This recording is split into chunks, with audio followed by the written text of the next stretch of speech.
Welcome to union IAS. और सभी लोग जो है पेपर कर लिए होंगे। अब जैसे चलते हैं, अब इसमें जो है जो पहला प्रश्न है, राज्य मंडार समिति ने आईएएस और आईपीएस के उन्मूलन की सिफारिश की थी। बताया था ना कि कुछ भी आएगा, राज्यपाल को समाप्त करना, 356 को समाप्त करना, आईएएस आईपीएस को समाप्त करना, राज्य मंडार समिति लगाइएगा। सही बात है। आईएएस आईपीएस संघवाद के सिद्धांत और राज्य स्तरीय अनुसूची जिम्मेदारी का उल्लंघन करते हैं। एकदम सही बात है। व्याख्या भी करेगा, क्योंकि इसी के कारण तो कि वो लोग केंद्र द्वारा शासित होते हैं, राज्य का बात सुनते ही नहीं है, जिसके कारण जो है वो देखा जाए तो राज्य मंडार समिति ने कहा कि भाई ये पद समाप्त होना चाहिए। दूसरा प्रश्न चलिए, संविधान के किस अनुच्छेद में यह व्यवस्था किया गया कि प्रत्येक राज्य शिक्षा मातृभाषा में शिक्षा, तो मातृभाषा में शिक्षा अनुच्छेद 350 का बोला था रटने के लिए।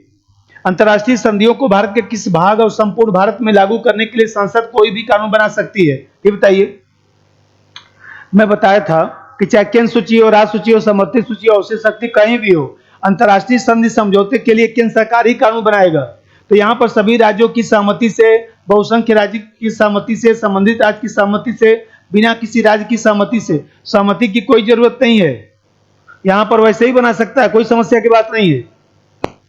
अब जैसे आगे चलिए, आपातकाल के दौरान संसद की सूची से उल्लिखित विषयों पर कानून बना सकती है। अरे भाई, आपातकाल लगा रहेगा। आपातकाल का मतलब 352 राष्ट्रीय आपात ये बताइए। केंद्र सूची पर बना ही सकता है, समर्थित सूची पर बना ही सकता है, और जब आपातकाल लगेगा तो राज्य सूची के विषय पर कानून बना सकता है। तो उपयुक्त सभी न लगाएंगे। अब जैसे चलिए आगे, निम्नलिखित में से संवैधानिक उपबंधों में से कौन से भारत में राज्यों पर संघ के नियंत्रण को सुसाध्य बनाते हैं, ये बताइए। अखिल भारतीय सेवा, वो भी तो नियंत्रण का तरीका है। सहायता अनुदान, केंद्र सरकार पैसा ही नहीं देगा तो कैसे काम चलेगा। अंतर्राज्यीय परिषद, सही बात है, इनडायरेक्ट रूप से। लेकिन चुनाव आयोग तो चुनाव कराता है, इससे क्या लेना देना है। तो इसका आंसर 1, 2, 3 होना चाहिए। आगे चलिए, निम्न कथनों पर विचार करें, असत्य कथन का चयन करें, ये बताइए। असत्य कथन का चयन करें तो कृष्णा नदी जल विवाद का संबंध आंध्र प्रदेश, कर्नाटक, महाराष्ट्र, सही बात है। नदी जल विवाद का निपटारा सर्वोच्च न्यायालय प्रारंभिक क्षेत्राधिकार के तहत करता, गलत बोला था। अनुच्छेद 262 के तहत इसका समाधान होता है, ये तो होगा ही नहीं। तो 2 नंबर गलत हो जाएगा ना, तो केवल 2 लगाइए, केवल 2 लगाइए इसमें। आगे चलिए, सरकारी आयोग किसके अध्ययन के लिए गठित किया गया था, केंद्र राज्य संबंध, ऐसे भी क्वेश्चन आता है। इसी का देखिए, निम्नलिखित में से किस एक वाद में भारत के उच्चतम न्यायालय ने अधिमत दिए गए केंद्र राज्य सरकारों से प्रत्यक्षता संबंधित है, ये बताइए। एसआर बोम्मई वाद पढ़ाया था ना, वही तो लगाएंगे। एसआर बोम्मई वाद में ही तो जो है वो देखा जाए तो 356 के संदर्भ में जो है सीधा डायरेक्शन ही दे दिया था। तो प्रत्यक्षता जो है सीधा संबंध तो वही नहीं माना जाएगा। भारत के संविधान में केंद्र तथा राज्यों के बीच किए गए शक्तियों का विभाजन इनमें से उल्लिखित किस योजना पर, तो हमारे यहाँ केंद्र राज्य के मध्य जो शक्तियों का विभाजन है 1935 के अधिनियम से लिया गया है ना, बताया था, पहले दिन ही बताया था। अब क्या चलिए, अंतर्राज्यीय परिषद का मुख्य कार्य निम्नलिखित में से कौन सा है, ये बताइए। अरे केंद्र राज्य संबंधों को सुधारने के लिए वाद विवाद करना, विचार विमर्श करना, तो इसी को तो माना जाएगा, इसी को तो माना जाएगा।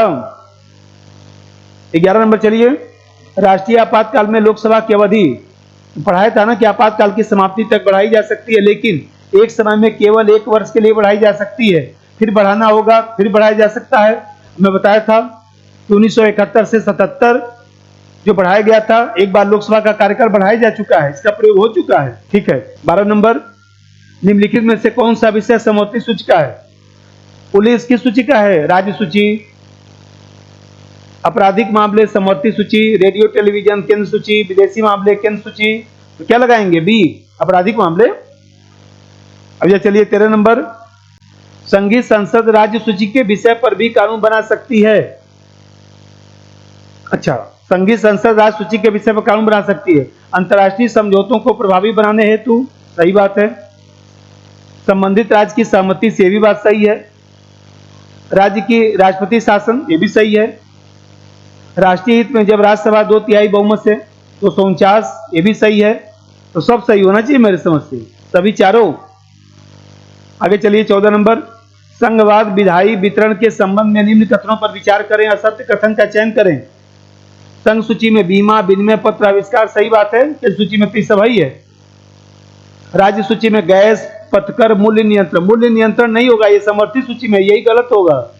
अवशिष्ट शक्तियों का प्रावधान ऑस्ट्रेलिया के संविधान से, ऑस्ट्रेलिया के संविधान से कहा, 1935 के अधिनियम से ना, ऑस्ट्रेलिया से तो समर्थित सूची लिया गया। इसमें क्या क्या गलत है? असत्य कथन 2 और 3 लगाइए। अब यह चलिए आगे। निम्नलिखित में से कौन भारत में संघ राज्य संबंध से संबंधित नहीं है? सरकारी आयोग है, राज्य मन्नार समिति है, पूंछी आयोग है, इंद्रजीत गुप्ता समिति नहीं है ना, यही तो आंसर होगा। अब हम लोग जैसे आगे चलते हैं, स्थानीय शासन। तो स्थानीय शासन पंचायती राज व्यवस्था, तो इसमें सबसे पहले जो है जो पंचायती व्यवस्था है, तो पंचायती व्यवस्था में सबसे पहले तो अर्थ जानिए कि पंचायती व्यवस्था का क्या अर्थ होता है, उसकी क्या विशेषता है। फिर इसके बाद जो है थोड़ा सा इसका विश्लेषण भी जानिए, क्योंकि कथन कारण का प्रश्न आता है, क्या महत्व है, क्या समस्या है। फिर इसके बाद हम लोग को जो है पंचायती व्यवस्था का विकास कैसे हुआ है, भारत में कैसे विकास हुआ। फिर इसके बाद विशेषता जानना है, और ये जो विशेषता है उसमें 73वें संविधान संशोधन की विशेषता, 74वें संविधान संशोधन की विशेषता। फिर इसके बाद जो है इसमें जो व्यवहारिक पक्ष है, जैसे पेशा कानून है, पेशा जो कानून है उसको पढ़ना है। इसी तरह से जो अन्य मुद्दे हैं वो सब हम लोग को पढ़ना है, यहाँ से प्रश्न आता है। अब जैसा समझिए, देखिए पंचायती व्यवस्था का मतलब होता है कि लोकतांत्रिक विकेंद्रीकरण, लोकतंत्र को धरातल पर ले जाना, ऐसी राजनीतिक संरचना जिससे लोकतंत्र केवल राष्ट्रीय और प्रांतीय स्तर पर न दिखाई दे, बल्कि जो है वह देखा जाए तो स्थानीय स्तर पर भी लोकतांत्रिक व्यवस्था दिखाई दे। लोगों की सहभागिता जो है स्थानीय स्तर पर दिखाई दे, लोगों को अधिक से अधिक सहभागी बनाना, स्थानीय लोगों को मौलिक सत्ता के उपयोग का अधिकार देना। इसका मतलब यह हुआ कि जब पंचायती व्यवस्था की बात किया जाएगा, क्योंकि कथन कारण का प्रश्न आता है तो कंसेप्ट क्लियर होना चाहिए। शासक को भाई शासक कौन है? जनता। तो जनता के हाथों में शासन को सौंपना, या मान लीजिए सबको करिए, अभी मैं बोला कि शासन की शक्ति और कार्य का विकेंद्रीकरण, जिससे केंद्र और राज्य के कार्यभार में कमी आ सके। जैसे मैं बार बार बताया कि भाई जो ग्रामीण जनता है, उस ग्रामीण जनता को उसके राजनीतिक अधिकारों की जानकारी देना, जिससे उसमें राजनीतिक चेतना का विकास हो सके। लोकतांत्रिक तरीके से जो है विकेंद्रीकृत सत्ता जो है, उस विकेंद्रीकृत सत्ता का जो प्रयोग जो है, जो जनप्रतिनिधि हैं उस सत्ता का प्रयोग कर सके। सिंपल समझिए, इतना बवालबाजी मत समझिए। जनता की स्थानीय मामले में जो भी प्रबंधन है उसमें सक्रिय और जीवंत सहभागिता, इसको पंचायती व्यवस्था कहा जाता है। धरातल पर लोकतंत्र को ले जाना, ग्रास रूट डेमोक्रेसी इसको कहा जाता है। जैसे मान लीजिए ऐसी व्यवस्था का विकास करिए जिससे भविष्य में ज्यादा से ज्यादा शक्ति और उत्तरदायित्व जो है इन संस्थाओं को हम लोग हस्तांतरित कर सकें। तो आप अपने दिमाग में ये रखिए कि भाई स्थानीय शासन जब संविधान का अंग है तो यह सहभागिता और विकेंद्रीकरण को बढ़ावा देता है।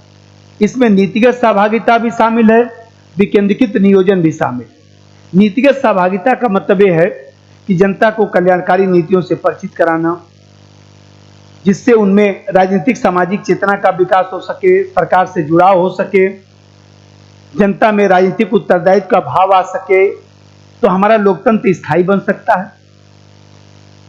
अब विकेंद्रीकृत नियोजन का मतलब यहां पर है, जैसे मान लीजिए योजना जनता की आवश्यकता के अनुसार बनाना, नौकरशाही को जनता के प्रति संवेदनशील करना, नीति निर्माण और नीति क्रियान्वयन के बीच दूरी कम करना। भाई जो स्थानीय आवश्यकता है उस स्थानीय आवश्यकता के अनुरूप जो है वहां पर विकास किया जाए। जैसे मैं बताया कि सत्ता में जनता की भागीदारी, क्योंकि इस सत्ता में जब जनता की भागीदारी बढ़ेगी तो पारदर्शिता आएगा, जवाबदेहिता आएगा, रचनात्मक प्रवृत्ति आएगा, पहलकारी प्रवृत्ति आएगा। और इसे ही तो हम लोग सर्वसुलभ प्रशासन कहते हैं, इसे ही तो हम लोग भ्रष्टाचार मुक्त प्रशासन कहते हैं। प्रशासन जन सेवक की भूमिका में दिखाई देता है। तो पंचायती व्यवस्था जो है समग्र लोकतंत्र है। किस दिन लोकतंत्र भी पढ़ा दूंगा आगे, जब अप्लाइड पढ़ाऊंगा तो। ये बताइए, यदि हम लोग पंचायती व्यवस्था स्थानीय शासन को बढ़ावा देंगे तो स्थानीय समस्याओं का समाधान स्थानीय स्तर पर होगा। ये बताइए, लोग गांव से शहर में भाग के क्यों आएंगे? तो जो माइग्रेशन है, जो प्रवासन की समस्या, उसका भी समाधान होगा।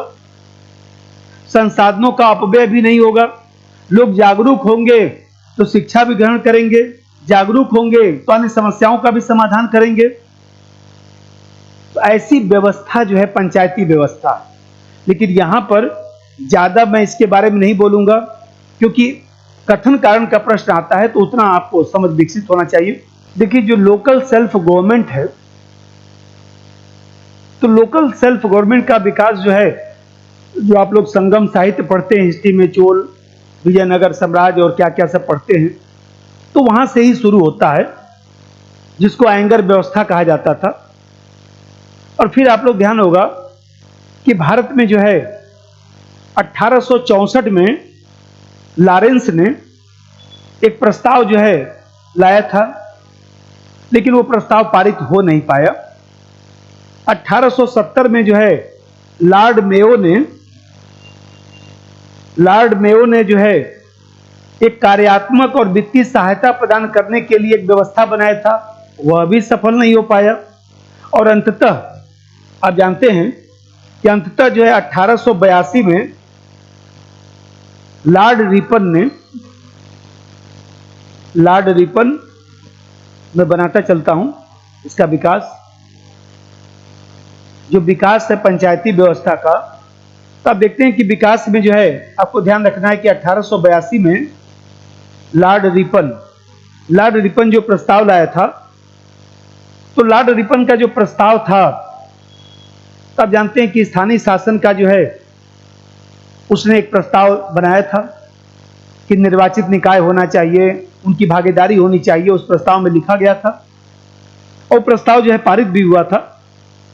तो लॉर्ड रिपन को जो है स्थानीय संस्थाओं का जन्मदाता कहा जाता है। स्थानीय संस्थाओं का जन्मदाता मतलब स्थानीय पंचायती व्यवस्था का जन्मदाता कौन? Lord Ripon. और इसका जो प्रस्ताव था, उस प्रस्ताव को जो है मैग्ना कार्टा कहा जाता है। इसका जो प्रस्ताव है, इस प्रस्ताव को मैग्ना कार्टा कहा जाता है। मैग्ना कार्टा का मतलब क्या होता है? ऐसी बात जो पहले किसी ने किया ही नहीं। 1215 में जो राजा था ब्रिटेन का, आप जानते हैं कि उसने कहा था कि हम किसी को दंड देंगे तो कारण बताएंगे। तो किसी ने सोचा नहीं था कि ऐसा भी राजा बोलेगा। उसी को मैग्ना कार्टा कहा जाता है। अब मैग्ना कार्टा शब्द का प्रयोग इसलिए किया जाता है कि जब कहीं पर कोई नई बात कही जाती है तो उसको हम लोग मैग्ना कार्टा कह देते हैं। जैसे संविधान का मैग्ना कार्टा क्या है? मूल अधिकार। मूल अधिकार का मैग्ना कार्टा क्या है? स्वतंत्रता। इस तरह से स्वतंत्रता के इर्द गिर्द ही तो पूरा मूल अधिकार घूमता है। अब मूल अधिकार के इर्द गिर्द ही तो पूरा संविधान घूमता है, इसलिए मूल अधिकार को मैग्ना कार्टा संविधान का कहा जा सकता है। तो आप देखते हैं कि लॉर्ड रिपन ने प्रस्ताव शुरू किया। अब जैसा समझिए, अब जानते हैं कि जब हम लोग स्वतंत्र हो गए, अब थोड़ा सा इतिहास का और भी बता दूं। आप जानते हैं कि 1907 की बात है। एक विचारक है हाब हाउस। तो हाब हाउस की अध्यक्षता में जो है एक राजकीय विकेंद्रीकरण आयोग बनाया गया था,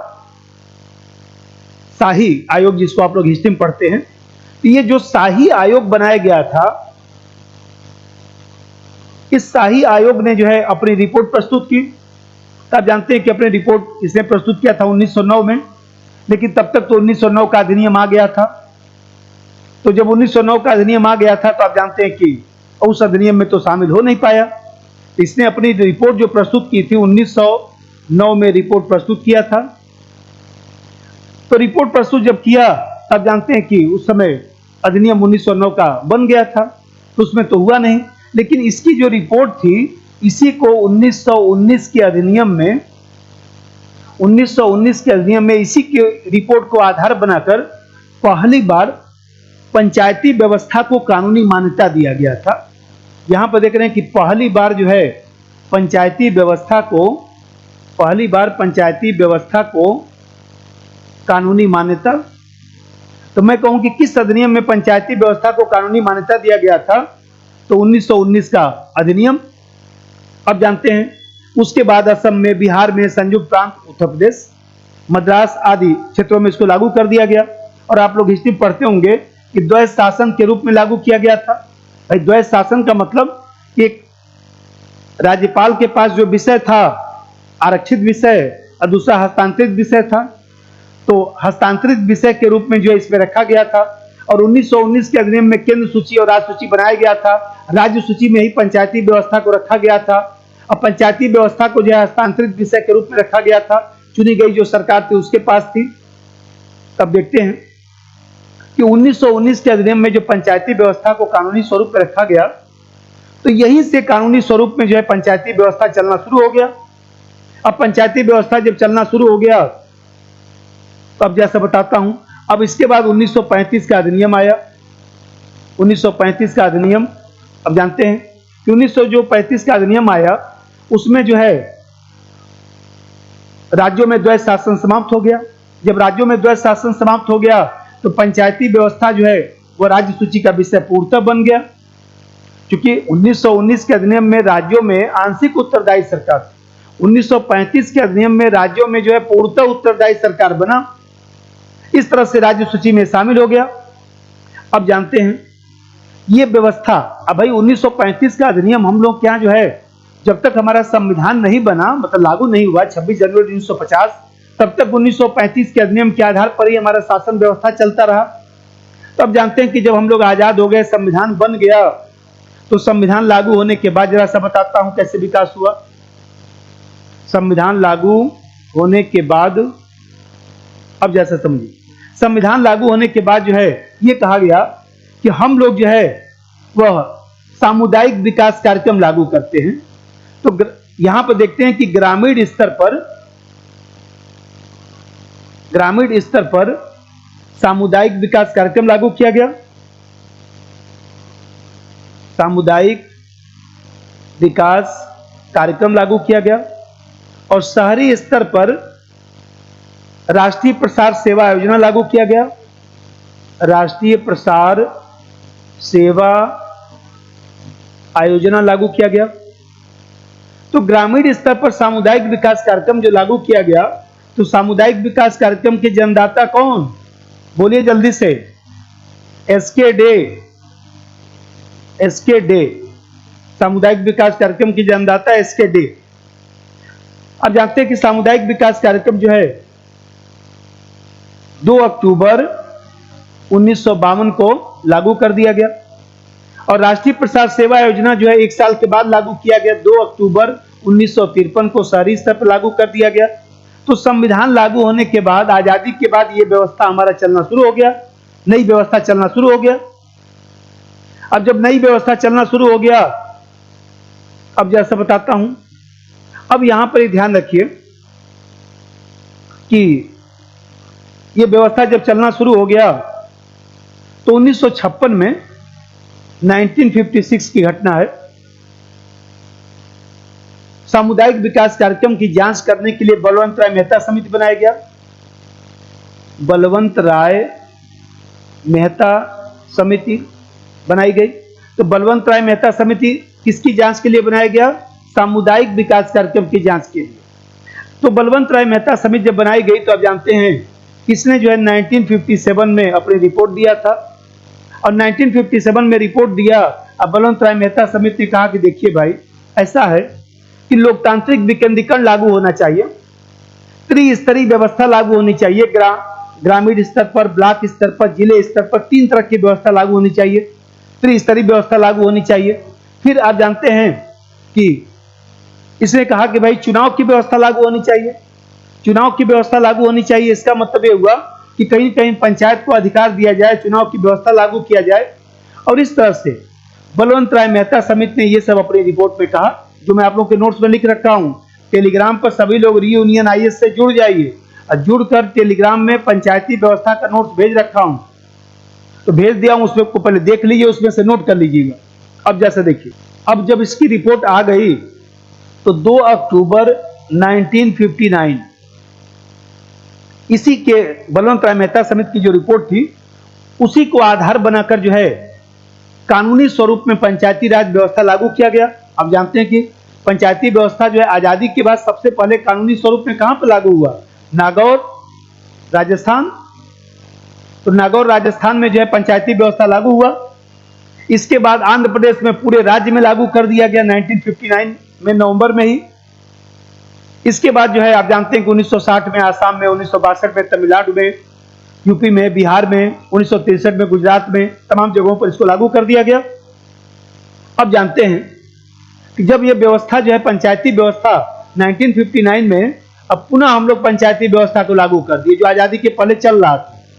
अब पंचायती व्यवस्था को जब हम लोग ने लागू कर दिया, तो जब जनता पार्टी सरकार आई तो 1977 में जो है आप जानते हैं कि 1977 में जनता पार्टी सरकार ने अशोक मेहता समिति बनाया, अशोक मेहता समिति का गठन किया।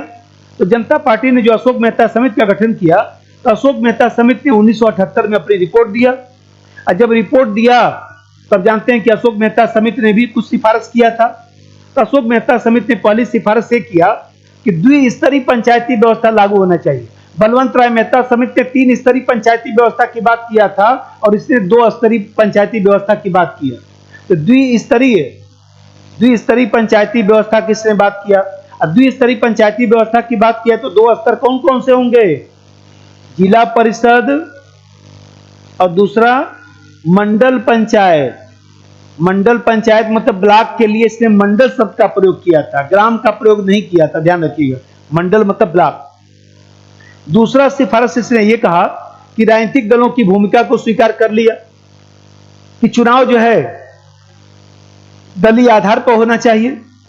और तीसरा चीज इसने कहा, तीसरा बात इसने कहा कि जनसंख्या के आधार पर जो है वो देखा जाए तो जिला परिषद और मंडल परिषद का गठन किया जाना चाहिए। और इसने जो है राज्य वित्त आयोग बनाने की भी बात किया।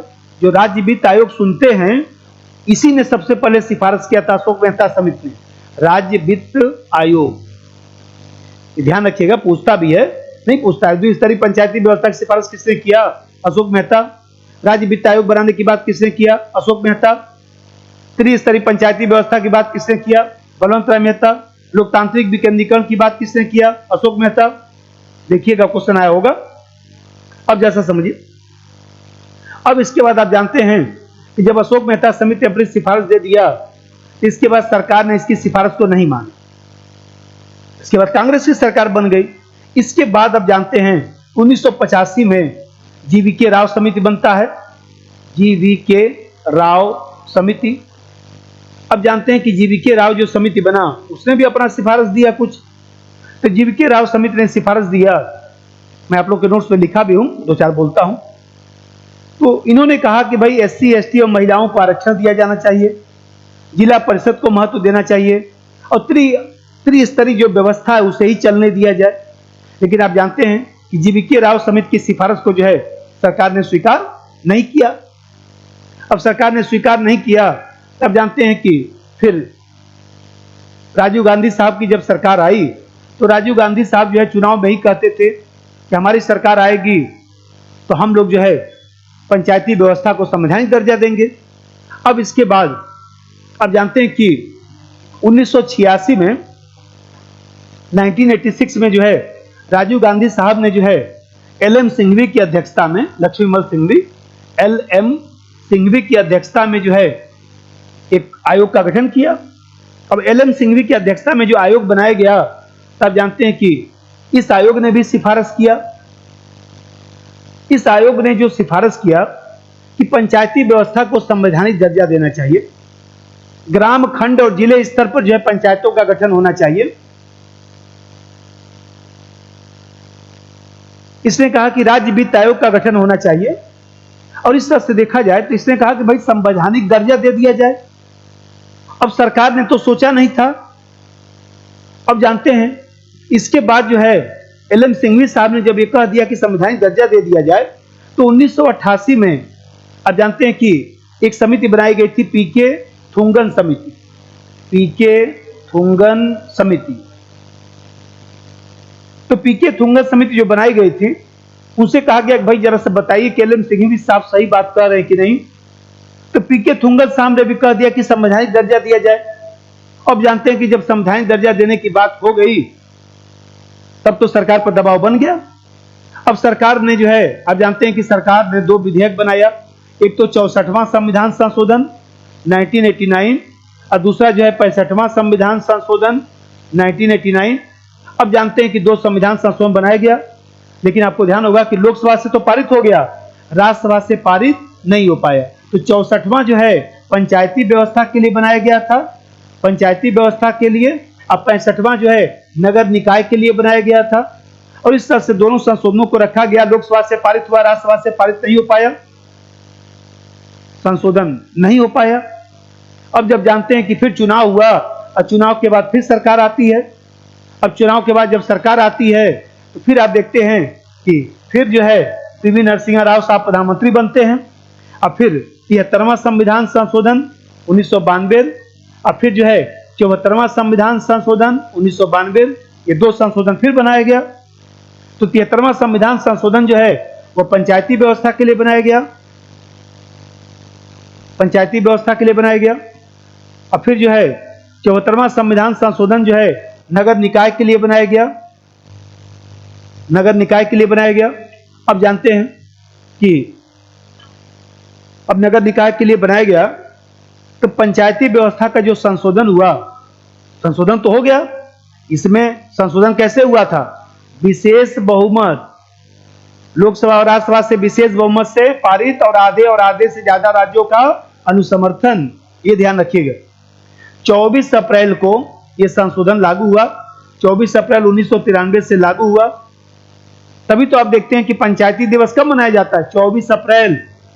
अब इसके माध्यम से जो है आप जानते हैं कि भाग 9 में पंचायती व्यवस्था को लिखा गया, और भाग 9 में पंचायती व्यवस्था को लिखा गया और इसमें जो है अनुच्छेद 243 से लेकर 243 ओ तक अनुच्छेद लिखे गए, 16 अनुच्छेद।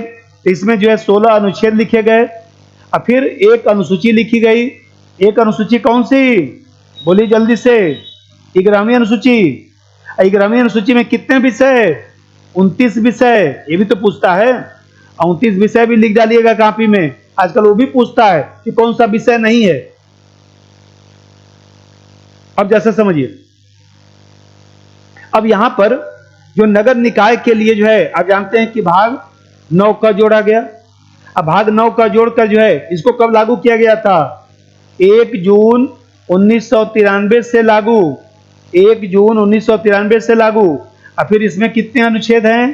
तो 18 अनुच्छेद, एक अनुसूची। कौन सी अनुसूची? 12वीं अनुसूची। अब 12वीं अनुसूची में कितने विषय हैं? बोलिए जल्दी। 18 विषय, 18 विषय हैं।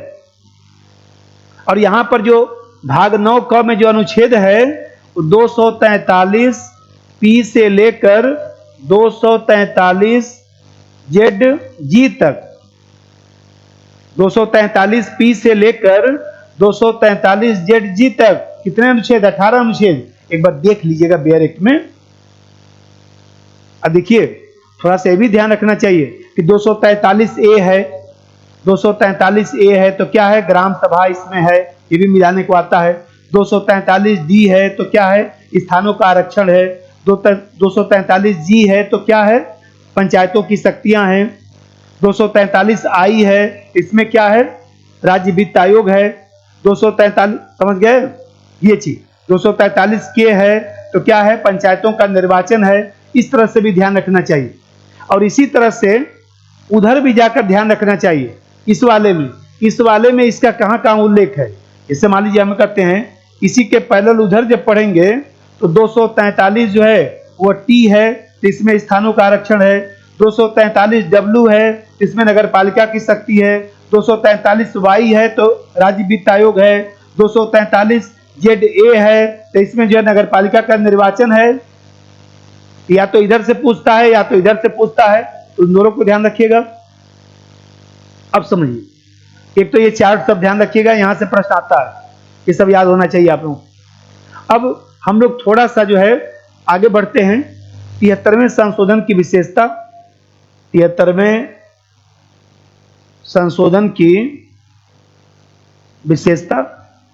तो देखिए 73वें संशोधन की विशेषता में ऐसे समझिए कि हम लोगों के यहां जो है त्रिस्तरीय व्यवस्था है, ग्राम सभा, ब्लॉक और जिला पंचायत, ये त्रिस्तरीय व्यवस्था है। तो त्रिस्तरीय व्यवस्था है तो ग्राम सभा का क्या मतलब होता है? गांव के ऐसे लोगों का समूह जिसका मतदाता सूची में नाम होता है, गांव की जनसंख्या नहीं, गांव के ऐसे लोगों का समूह जिसका मतदाता सूची में नाम होता है उसको ग्राम सभा कहा जाता है। तो आप जानते हैं कि एक तो ग्राम सभा, इसके बाद ब्लॉक, फिर ब्लॉक मतलब मध्यवर्ती पंचायत, मध्यवर्ती पंचायत, मध्यवर्ती पंचायत को ब्लॉक कहा जाता है, फिर जिला पंचायत। अब जैसा समझिए, यहां पर एक चीज ध्यान रखिए कि ग्राम सभा है तो ग्राम सभा के अध्यक्ष का चुनाव होगा ना, जिसको यूपी बिहार में प्रधान कहते हैं, राजस्थान में सरपंच कह देते हैं। तो ये जो अध्यक्ष है और जो सदस्य है, तो दोनों का चुनाव कैसे होगा? तो दोनों का चुनाव कैसे होगा? प्रत्यक्ष। और यहां पर ब्लॉक है तो बीडीसी मेंबर का चुनाव होता है, ब्लॉक डेवलपमेंट काउंसिल, तो बीडीसी सदस्य का चुनाव होता है। अब बीडीसी सदस्य का चुनाव कैसे होता है? तो डायरेक्ट होता है, और सदस्य आपस में मिलकर जो है वह ब्लॉक प्रमुख का चुनाव करते हैं, अध्यक्ष का चुनाव करते हैं। तो अध्यक्ष का चुनाव करते हैं, तो अध्यक्ष का चुनाव कैसे हो गया? इनडायरेक्ट। और जिला पंचायत, तो जिला पंचायत के सदस्य का चुनाव कैसे होता है? डायरेक्ट। और सदस्य मिलकर जो है जिला पंचायत अध्यक्ष का चुनाव करते हैं, तो अध्यक्ष का चुनाव कैसे हो गया? इनडायरेक्ट। क्लियर? अब जैसे समझिए, जिन राज्यों की जनसंख्या 20 लाख से ज्यादा है वहां पर त्रिस्तरीय व्यवस्था लागू नहीं होती है। जिन राज्यों की जनसंख्या 20 लाख से ज्यादा है वहां त्रिस्तरीय व्यवस्था जो है ग्राम सभा, ब्लॉक, जिला पंचायत लागू करना जरूरी नहीं है। और एक चीज और बताएं, अब ये अध्यक्ष और सदस्य मिलकर जो समिति बनेगी इसको बोलते हैं ग्राम पंचायत। और जो बीडीसी मेंबर और अध्यक्ष मिलकर जो समिति बनेगी इसको बोलेंगे मध्यवर्ती पंचायत, इसको बोलेंगे मध्यवर्ती पंचायत। और सदस्य और अध्यक्ष मिलकर जो समिति बनेगी इसको बोलेंगे जिला पंचायत। जानते हैं कि अनुच्छेद 244 में जो है, अनुच्छेद 244 के तहत जो है हमारे यहाँ मेघालय, नागालैंड, मिजोरम, जम्मू कश्मीर तो खत्म हो गया, तो मेघालय, नागालैंड, मिजोरम, यहां पर 73वां संविधान संशोधन लागू नहीं होता है, क्योंकि संविधान में पहले से ही यहां पर जनजाति परिषद की व्यवस्था की गई है। यहां तक क्लियर? अब जैसा समझिए, और आप लोग को जहां नहीं समझ में आएगा लिख कर भेजिएगा, दोबारा बता दूंगा, उसमें कौन सी बात है। अब देखिए एक चीज समझिएगा थोड़ा सा कि हमारे यहां जो है, जैसे मान लीजिए पहले तो कंसेप्ट ये क्लियर हो गया, जिन राज्यों की जनसंख्या 20 लाख से ज्यादा है वहां पर त्रिस्तरीय व्यवस्था लागू करना जरूरी नहीं है। और अनुच्छेद 244 244 के तहत जो है मेघालय, मिजोरम, नागालैंड, इस तरह के राज्यों में पंचायती व्यवस्था नहीं लागू होता है, क्योंकि वहां जनजाति परिषद है। अब पंचायती व्यवस्था राज्य सूची का विषय है, बताया था उस दिन। इसका मतलब कि इसको लागू करने के लिए राज्य सरकार कानून बनाएगी। अब 2-3 चीज और बताइए आप लोग जल्दी से। पंचायती व्यवस्था जब ये हो गया, ये पंचायती व्यवस्था, ये संशोधन हो गया, तो ये 73वां संविधान संशोधन के लिए सबसे पहले किस राज्य ने कानून बनाया था? तो बिहार ने कानून बनाया था। लेकिन सबसे पहले लागू कहां पर हुआ? तो मध्य प्रदेश ने लागू किया, ये ध्यान रखिएगा। उस समय पीवी नरसिंह राव साहब थे। राष्ट्रपति कौन था? खोज के बताइएगा, शंकर दयाल शर्मा साहब राष्ट्रपति थे उस समय। ये सब भी ध्यान रखना चाहिए। अब जानते हैं कि इस व्यवस्था में यह कहा गया है कि जो ब्लॉक है, जो मध्यवर्ती पंचायत है, तो मध्यवर्ती पंचायत का नाम जो है निश्चित नहीं, राज्य अपनी सुविधा के अनुसार नाम रख सकते हैं। तो आप जानते हैं कि मध्यवर्ती पंचायत का नाम अलग अलग दिखाई देता है। जैसे मान लीजिए पंचायत समिति, मध्यवर्ती पंचायत का जो नाम है वो अलग अलग दिखाई देता है। जैसे पंचायत समिति, तो पंचायत समिति कहां कहा जाता है? बिहार, महाराष्ट्र, पंजाब, राजस्थान, उड़ीसा, वहां पंचायत समिति कहा जाता है। जैसे क्षेत्र समिति, तो क्षेत्र समिति नाम कहां कहा जाता है? यूपी में, उत्तराखंड में। जैसे मान लीजिए मंडल पंचायत है, मंडल पंचायत, तो मंडल पंचायत नाम कहां कहा जाता है? आंध्र प्रदेश और तेलंगाना में। जैसे पंचायत यूनियन है, पंचायत यूनियन है, तो पंचायत यूनियन कहां कहा जाता है? बोलिए। तमिलनाडु में। तालुका पंचायत कहां कहा जाता है? तालुका, तालुका पंचायत। तो तालुका पंचायत कहां कहा जाता है? गुजरात और गोवा में। तालुका पंचायत गुजरात और गोवा में। आंचलिक परिषद कहां कहा जाता है? तो पश्चिम बंगाल। अब पश्चिम बंगाल में 4 स्तरीय पंचायती व्यवस्था अभी भी चल रहा है। जनपद पंचायत कहां कहा जाता है? जनपद पंचायत, बोलिए। जनपद पंचायत कहां कहा जाता है? मध्य प्रदेश और छत्तीसगढ़। अंचल समिति कहां कहा जाता है? दो चार और लिख दें। अंचल समिति, अंचल समिति कहां कहा जाता है? अरुणाचल प्रदेश में। और जनजाति परिषद अभी बताया हूं, मेघालय, नागालैंड और मिजोरम में। तालुका डेवलपमेंट बोर्ड कहां कहा जाता है? Taluka development board. तो तालुका डेवलपमेंट बोर्ड कहां कहा जाता है? कर्नाटक। क्षेत्र समिति कहां? अभी बोला हूं, उत्तराखंड, यूपी। उत्तराखंड, यूपी। तो मध्यवर्ती पंचायत का जो नाम है वो अलग अलग दिखाई देता है। नोट्स में लिखा भी हूं, यहां पर भी बता दिया। अब देखिए, मध्यवर्ती पंचायत पर जैसे यूपी बिहार में ब्लॉक प्रमुख कहा जाता है, तो ये ध्यान रखिए कि राजस्थान में ब्लॉक प्रमुख को प्रधान कहा जाता है। और जो हम लोग क्या यूपी बिहार में प्रधान है, उनको राजस्थान में जो है सरपंच कहा जाता है। अब ब्लॉक प्रमुख को मध्य प्रदेश में और छत्तीसगढ़ में प्रेसिडेंट कहा जाता है। हरियाणा में और पंजाब में ब्लॉक प्रमुख को चेयरमैन कहा जाता है। इस तरह से नाम भी अलग अलग है। अब जैसे देखिए, अब थोड़ा सा आगे बढ़ा जाए। अब यहां पर ग्राम पंचायत का जो अध्यक्ष है, भाई ग्राम पंचायत का अध्यक्ष का मतलब यूपी बिहार का प्रधान जी और राजस्थान का सरपंच। तो ग्राम पंचायत का जो अध्यक्ष है वो मध्यवर्ती पंचायत का सदस्य होता है। और यदि किसी राज्य में मध्यवर्ती स्तर नहीं है तो जिला पंचायत का सदस्य माना जाएगा। और इसी तरह से मध्यवर्ती स्तर का जो अध्यक्ष है वो जिला पंचायत का सदस्य होता है।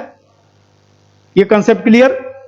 देखिए, लोकसभा विधानसभा के जो सदस्य हैं, लोकसभा और विधानसभा के जो सदस्य हैं, तो जैसे मान लीजिए ये लोकसभा का क्षेत्र है। अब यहां पर कोई लोकसभा का सदस्य है, तो लोकसभा विधानसभा के जो सदस्य हैं उस क्षेत्र की, अब मान लीजिए इसमें एक जिला ये है, एक जिला ये है, एक जिला ये है, मान लीजिए 3 जिले हैं। तो यहां पर 3 जिले हैं, तो जितने भी जिले इसमें पड़ेंगे, टच करेंगे, सभी जिला पंचायत और जितने भी ब्लॉक होंगे मध्यवर्ती पंचायत, सभी के सदस्य होंगे। लेकिन यहां पर ध्यान रखिए, इन लोगों को चुनाव में भाग लेने का अधिकार नहीं। बाकी चीजों में प्रस्ताव में भागीदारी होगी, लेकिन चुनाव में भाग नहीं ले सकते। न तो चुनाव लड़ सकते, न तो चुनाव में वोट दे सकते हैं। और यहां पर ध्यान रखिए, कोई राज्यसभा और विधान परिषद का सदस्य है, तो राज्यसभा और विधान परिषद का जो सदस्य है उस क्षेत्र की जिला और मध्यवर्ती पंचायत का सदस्य होता है जहां मतदाता सूची में उसका नाम होता है। मान लीजिए मनमोहन सिंह साहब जो है आसाम से राज्यसभा के सदस्य थे, तो उनका नाम पंजाब में था ना, गुरदासपुर में। तो गुरदासपुर जो है, वो गुरदासपुर जो जिला पंचायत है वहां के सदस्य माने जाएंगे। और जो गांव जिस ब्लॉक में पड़ेगा उस ब्लॉक के सदस्य माने जाएंगे, आसाम के नहीं। दोबारा बोल देता हूं, राज्यसभा और विधान परिषद के सदस्य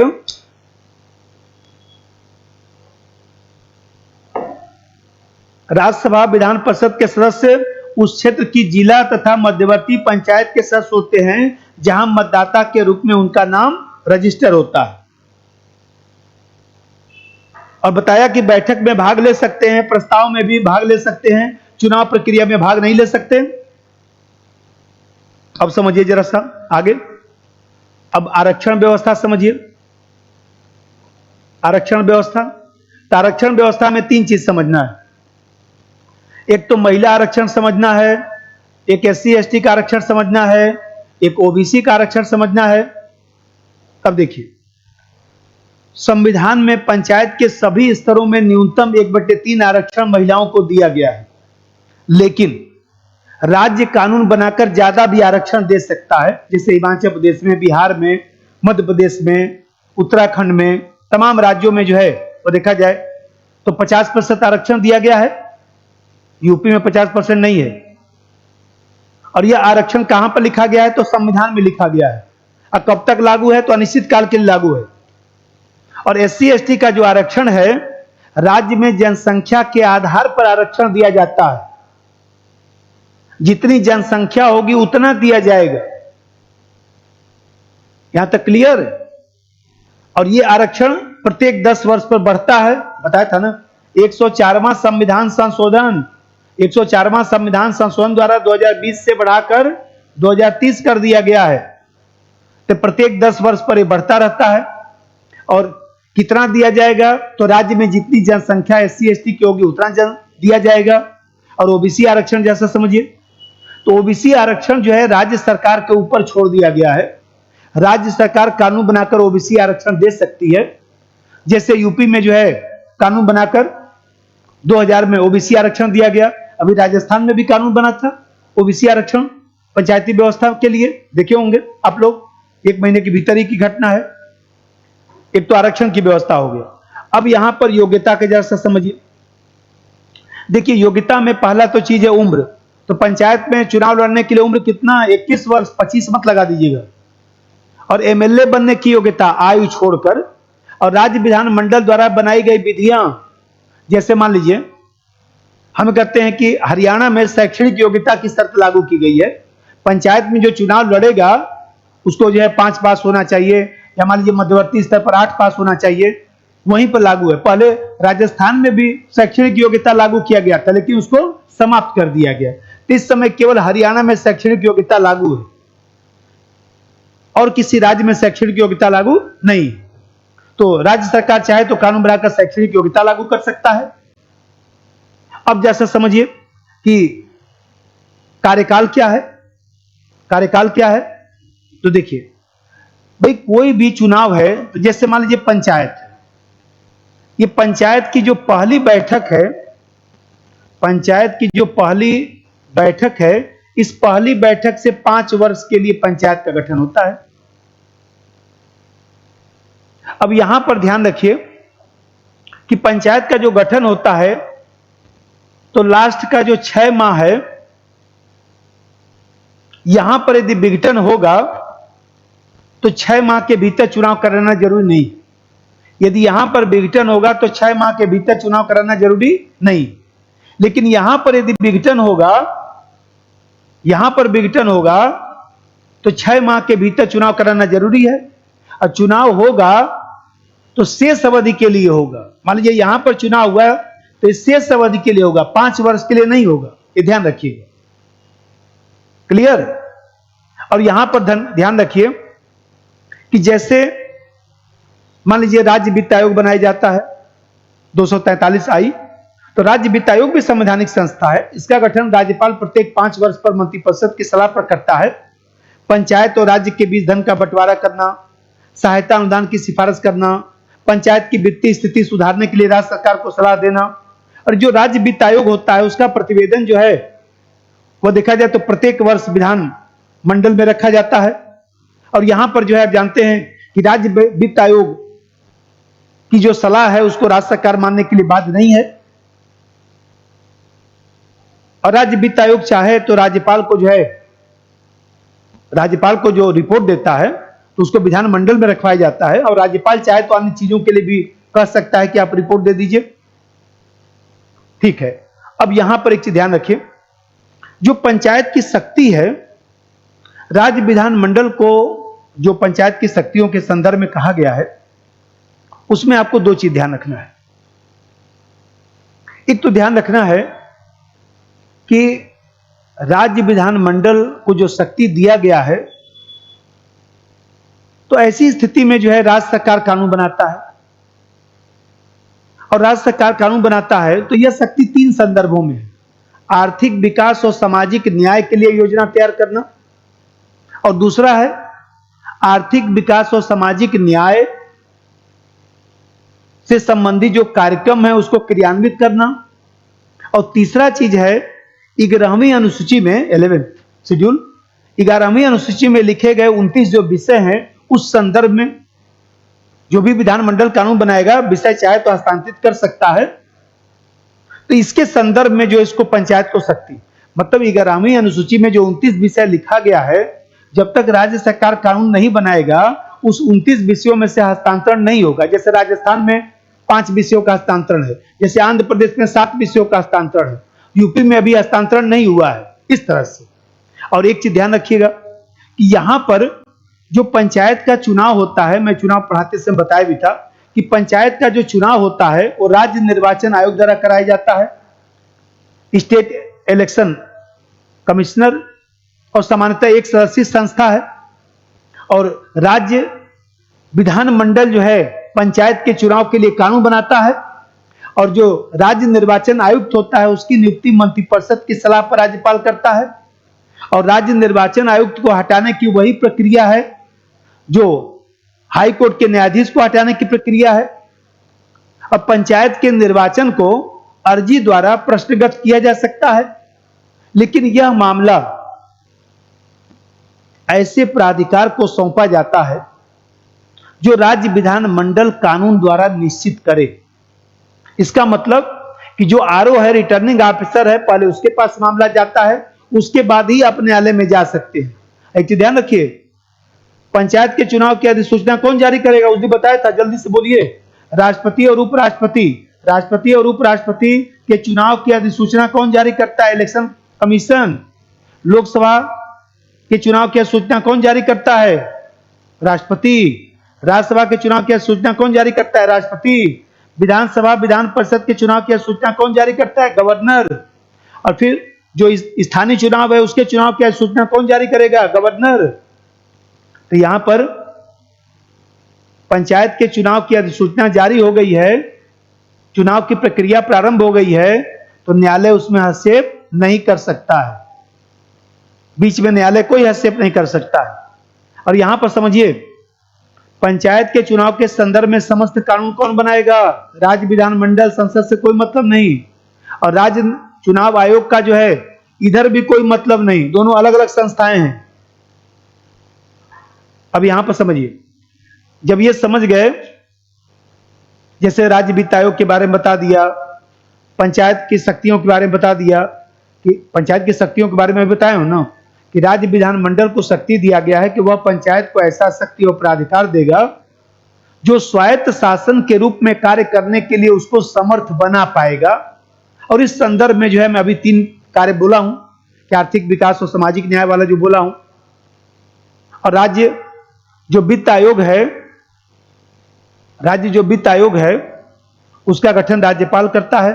और राज्य वित्त आयोग का कार्य बताया हूं कि राज्य वित्त आयोग का क्या क्या कार्य है। ये सब आप लोग जो है तैयार करके थोड़ा रखिए, और इसमें कहीं नहीं समझ में आएगा तो अगली क्लास में फिर बोलूंगा, ठीक। और इसी का प्रश्न जो है अगले वीडियो में बनाऊंगा। एकदम सभी लोग लगे रहिए और टेलीग्राम से जुड़कर क्वेश्चन देते रहिए, तभी आगे होगा। और लिखकर कमेंट भेजिए। और आप लोगों का मैं वीडियो देख रहा था, आप लोग वीडियो देखते हैं लेकिन सब्सक्राइब नहीं किए हैं, उसमें बहुत सारे लोग ऐसे हैं, सबका लिस्ट उसमें आता है। कम से कम सब्सक्राइब करिए, इसका प्रचार प्रसार करिए, आप ही लोगों के ऊपर जिम्मेदारी है। धन्यवाद।